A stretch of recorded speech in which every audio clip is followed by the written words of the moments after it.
In insulin receptor signaling, the activation of insulin receptor triggers a dual pathway.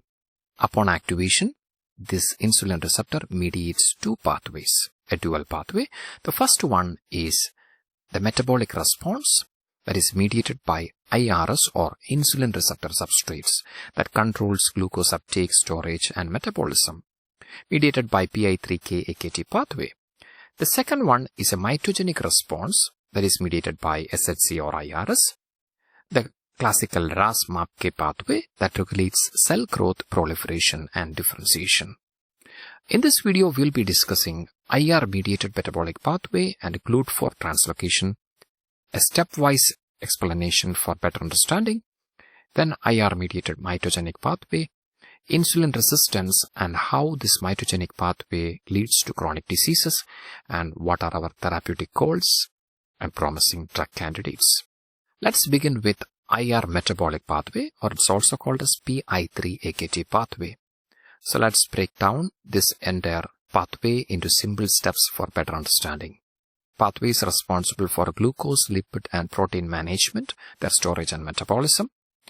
Upon activation of this insulin receptor by the binding of insulin, this IRS, insulin receptor substrates, they are crucial adapter proteins. They are a family of proteins that acts as central hub or docking sites to activate downstream pathway that is primarily involved in metabolism of glucose. This activated insulin receptor phosphorylates IRS, specific tyrosine residues on IRS proteins, especially IRS1 and IRS2. This is followed by step 1, PI3K activation. Phosphorylated or activated insulin receptor substrates recruits and activates PI3K, which is phosphoinositide 3 kinase. This phosphoinositide 3 kinase in step 2 causes lipid conversion. PIP2, which is a membrane lipid, is converted to PIP3. So this is mediated by or activated by PI3K. In step 3, this PIP3 causes kinase recruitment. It pulls two proteins, PDK1 and AKT. Both are protein kinases that can phosphorylate many other proteins to the cell membrane. This is followed by further activation of AKT by PDK1. PDK1 phosphorylates AKT, making it fully active to move throughout the cell. Now the signal is completely running. The negative feedback regulator is P10, that is actually dephosphorylating this PIP3, thus inhibiting the signal, acts as a brake or regulate the signal after the metabolic task is complete. So AKT is activated, it is phosphorylated, AKT is activated. Now step 5 is the most important step, that is the glucose uptake. Stimulates GLUT4 translocation to the plasma membrane. Is also associated with glycogen synthesis, inhibits GSK3 to promote sugar storage. Then protein synthesis activates mTOR, and gluconeogenesis inhibition phosphorylates FOXO transcription factors to prevent the liver from making excess sugar, as the sugar is going to enter into the cell. Now let us see in detail the step 5, that is glucose uptake by GLUT4 translocation. So step 5 is glucose uptake that stimulates GLUT4 translocation to the plasma membrane. So this is glucose that is present outside the cell. Glucose cannot enter the cell. It is not permeable.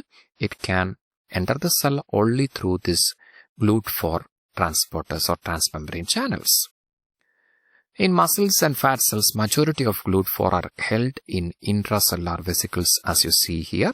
And this is called GLUT4 storage vesicles. So they are locked as vesicles in the cytoplasm if glucose is not present, or basal state where there is no insulin. The next step is activated AKT phosphorylates a substrate called as AS160. And this further activates a small GTPases, which is a wrap protein that is involved in exocytosis of GLUT4 storage vesicles. So let us make it more clear.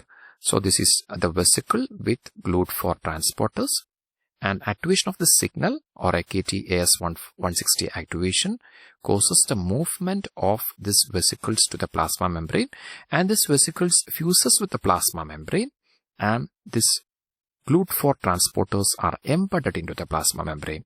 Now, as you see, from the basal state to the insulin stimulated state, more GLUT4 transporters are loaded into the plasma membrane.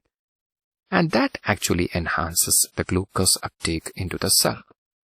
So GSV fuses and embed GLUT4. So there are many GLUT4 now in the plasma membrane that enhances the ability of the cell to take up glucose. So this is actually what is happening in metabolic pathway. So if this pathway is impaired, or if there is any problem with this pathway, the glucose will remain outside. The glucose level in the bloodstream increases, which is often called as insulin resistance. Hope this is clear. Now let us move into the mitogenic pathway. Mitogenic pathway is often activated at high concentration compared to this metabolic pathway. So this is the mitogenic pathway. This is a classical pathway that is responsible for cell proliferation, survival, and differentiation. As we know that insulin is a growth hormone also, apart from a hormone that is involved in metabolism of glucose. So upon activation of insulin receptor, another protein that is primarily involved in growth signal, that is HCG, is recruited, that is phosphorylated. Phosphorylated HCG that acts as an adapter recruits another protein, which is GRB2 SOS complex. That's step 1. Step 2, RAS activation. SOS triggers RAS to exchange GDP for GTP. That is a classical pathway switching on RAS and further pathway downstream. And this RAS causes kinase cascade. Activated RAS triggers phosphorylation of RAF, MEK, and ERK. The classical RAF, MEK, ERK pathway. And signal pathway is on. Now, finally, this ERK, activated ERK, phosphorylated ERK, moves into the nucleus and causes transcription of genes that allows or that promotes cell division, differentiation, and survival, like transcription factors like c-MYC and c-FOS, enhances the transcription of genes involved in cell division, migration, and also inhibits genes that is involved in apoptosis or programmed cell death. So this is the mitogenic signal, mitogenic pathway mediated by insulin receptor. Hope you are clear. Now let us see how this mitogenic pathway is associated with many chronic diseases. So this mitogenic response is a double-edged sword. Suppose this insulin receptor has some malfunctions or downstream pathway is impaired so that the signal cannot convey, so that this pathway, this metabolic pathway is blocked. So that outside the insulin concentration rises in the bloodstream.